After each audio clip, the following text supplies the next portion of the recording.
Welcome, Novus here. My name is Greg Horn, and really excited about our program this week. Have a couple of gentlemen with us. One of them, Greg Howard, who is a guest a couple months ago, who had 41 years working in the criminal justice system and got ambushed by Jesus and has been trying to help others over the last several years. We had some great programs with him. But he has brought a guest with him today, and he actually talked about this gentleman, shared his story and the impact he was having providing hope. His name is Gerald Gibson. He is the founder and executive director of OMAC, which stands for Operation Making a Change. Right. So, guys, thanks for being here today. Thank you. Thanks for the invite, man. I definitely appreciate it, man. I'm excited to be here. Excited. Well, I'm excited. Greg shared some of your story, and you and I, the three of us met for coffee a couple months ago, and, man, I'm inspired by it.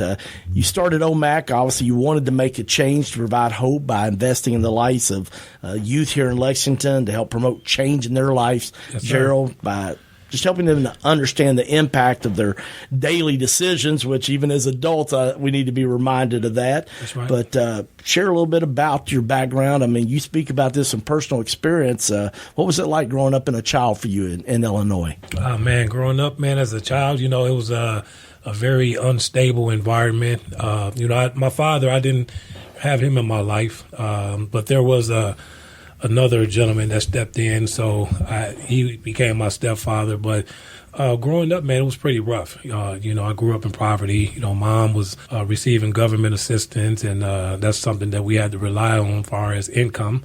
Where I grew up at, really didn't have a lot of positive role models. Number one, you step outside, and there's a lot of crime and criminal behavior from drug dealing, gangs, and robberies, and I was exposed to a lot of that at such a young age, and like I said, once, again, at home is where everything starts. So just seeing the drug uses at home and the physical abuse and the negativity, man, it just didn't really play a positive life in my life, especially when I was trying to go to school and learn. So, but I was actually liking school for a certain reason, because I was able to go to school and be a kid. I was able to go eat a meal and play on the playgrounds and do something different.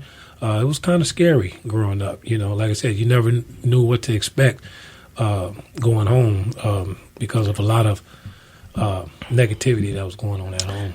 Yeah, a lot of times you look at home as your safe place, but unfortunately it wasn't for you. Right. And you shared with me that you had to wear a lot of masks as a child, didn't you? I did. And reason being is because, I had to be a certain way at home. When I was out hanging out in the neighborhoods or whatever, I had to be a certain way or act a certain way. I had to, be this hardened person. Going to school, you had to wear a different mask. I also went to church with my grandmother, so you had to have the good mask on, or right. Grandmother would punish you for that. But yeah, I just found myself, I really didn't know who I was, bottom line. Well, you shared with me when we met a few weeks ago that as an 11-year-old, you already were experimenting with alcohol and cocaine. Yeah. Oh, yeah, most definitely, man. I think I was growing up real fast. A lot of the guys that I hung out with, we shared a lot of similarities. We were come from broken homes, and the only way that we saw to make ends meet were to get involved with the drug dealing, the uses of drugs, and partaking in gang related activity and whatnot. So yeah, growing up fast. Well, thankfully God sent an angel into your life around the age of 12, a lady, Holly Robinson. Tell about Holly. Well, Holly was she found me. She came to my neighborhood. She pulls up and she asked about me. She was like, "Where's Gerald Gibson?" And we're looking at her like, "Why?" So, but we proceeded to talk, and she stated to me that she just basically wanted to help. And I really couldn't believe, because what lady, she was a white lady. She came to the neighborhood and she was like trying to help me. That was unreal to me. But she assured me that all her intentions were good. So basically, all Holly did was pick us up once or twice a week. We went to play basketball. We ate food. And basically, she just wanted to spend some time with us. But the biggest part is that we had to learn Bible scriptures. So we're going to study the Bible. That's what she said. And I'm like, wow, that's simple. Eating food, playing basketball. And I usually go to church with my grandmother on Sundays. So to read the Bible and stuff like that. That was nothing. I was already introduced to God at such a young age. Yeah. Yeah, that was a cool story that you share with me. Mm-hmm. All right, yet you still got the rough environment at home. Yeah. Then when you leave your house, obviously you shared about what was the environment was like there. You shared with me it was even a miracle that you even made it to high school. Oh, man, listen, I hung around with a lot of older people when I was growing up. I mean, I had a lot of childhood guys that I ran the streets with too, but toward the end of the day or whatever, I was hanging around with guys that were old enough to be my father. And so, I was trying to learn how to be a man. And people would say, men don't cry, the guns, the drugs, and the stuff that I was doing, I thought that was making me a man, and basically, I had to find out the hard way, man. And I wasn't afraid of that type of stuff anymore. I was actually, by the age of 13 and 14, my mind was already made up that, I was going to be a part of that type of lifestyle. So, to make it to high school, to me was amazing because, I ran from the police. By that time, I'm shot at numerous of times, just doing things that can actually, get me killed. So to make it to high school was very, like I said, I think back now, that was amazing. I probably was nobody but God that helped me. Yeah, I can imagine from the things you shared with me when we met a few weeks ago. Then on top of just the cocaine, smoking weed, drinking on a daily basis, you also became a father. I did. When I was 15, in high school, I decided to go to the military. So I joined the ROTC program, but unfortunately that never happened. My grandmother, she got my family and I out of Illinois and moved us up to Wisconsin. So the first city I moved to Wisconsin was Kenosha, then the Racine area up near Milwaukee and whatnot. But living in Kenosha, Wisconsin, man, it was the same type of environment of where I came from. I mean, they still had the gang culture there. They still had the drugs. I mean, the problems, the same things were existing there. And so I ended up dropping out of high school. And by the age of 18, on my 18th birthday, I had a daughter. A year later, I had a son. 2 years later, I have a daughter. After my third child, I'm on my way to prison. So, I mean, It was some terrible change of events, but that's what happened. All right. So you get into jail. You're in and out of drug rehabs. You had a 36-year sentence, but you said you attended a boot camp program. It kind of woke you up a little bit. Talk about that. Well, the initial charges that I was facing carry a maximum of 36 years, and that's something that when you see that number, you automatically get terrified. And basically, I was charged with delivery of cocaine, and I ended up receiving a 4-year sentence out of 10 years. Okay. So two charges were dropped against me. I pleaded to one, which exposed me to 10 years, and the judge gave me 4 years in prison.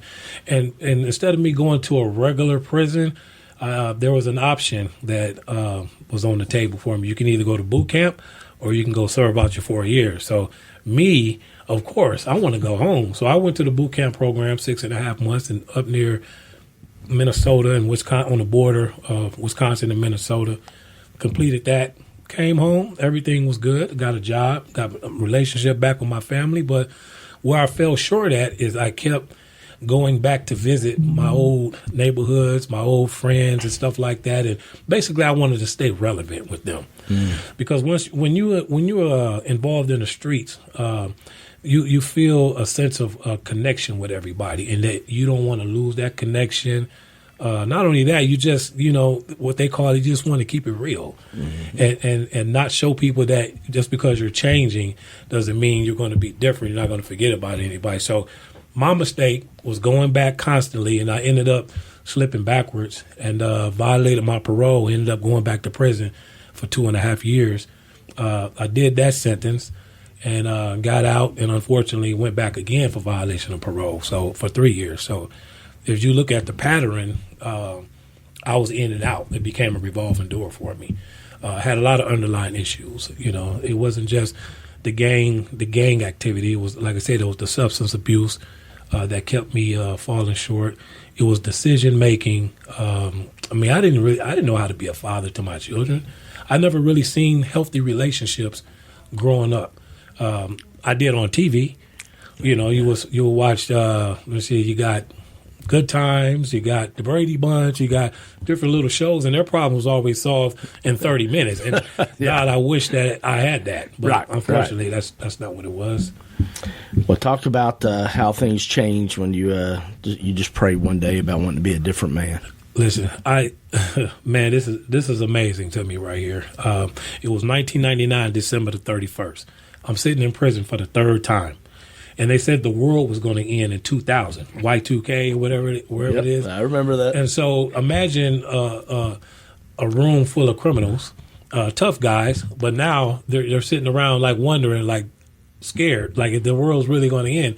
And I walk into my cell, and I'm sitting there, and I'm like, I just dropped to my knees. Because I remember my grandmother telling me to pray. I remember Holly telling me to pray, and there were a lot of praying people for me. So I said, I'm going to say the realest prayer I ever said in my life to God. And I got on my knees and I said, God, I don't even know if you're listening to me because I know I'm living wrong, but I need you today. I promise that I will let you drive the car and I will become a passenger because my way is constantly getting me in trouble. I'm constantly going in and out of jail. I can't break this cycle that I'm in. And man, I stood up, and of course, it was after midnight now. The world was still here, of course. But the question I asked myself was, if I walked out of here today, what would I do? I'm so used to, selling drugs, getting high, the criminal activity. That is so embedded in me. I didn't want to learn anything else. You can put something in front of me, and I'm like, I don't want to learn that. I like this right here. I wanted that instant gratification, whether it was fast money. Bottom line, that was the main drive. And so when I realized that this could be my last go around, I created the OMAC program sitting there. So the OMAC program, it came to me in that prison cell, and it's based upon my own personal life. So operation, I became my own doctor and started operating on myself, removing the things that I know that was hindering me from growing in a positive way and of God. And so operation, when you operate, you make changes. So operation making a change, I wrote it up and I said, hey, who knows? This might one day work. And so far it's working since then.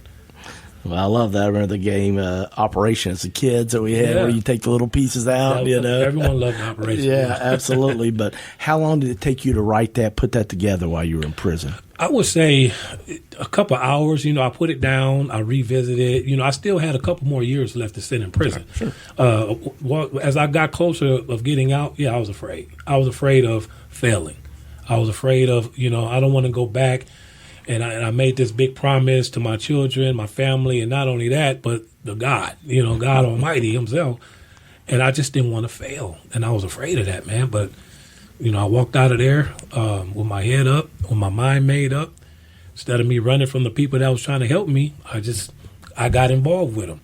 I decided to sit at the table because we all have a place at the table. The thing is that we just don't make ourselves available to get that seat. But I started making myself available.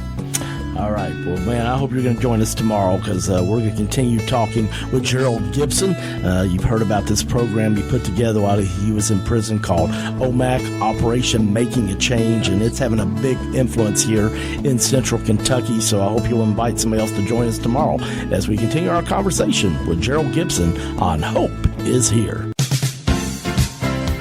CMI is your full-service human resources provider in Central Kentucky. For 15 years, CMI Human Resources has taken great pride in helping organizations and people work.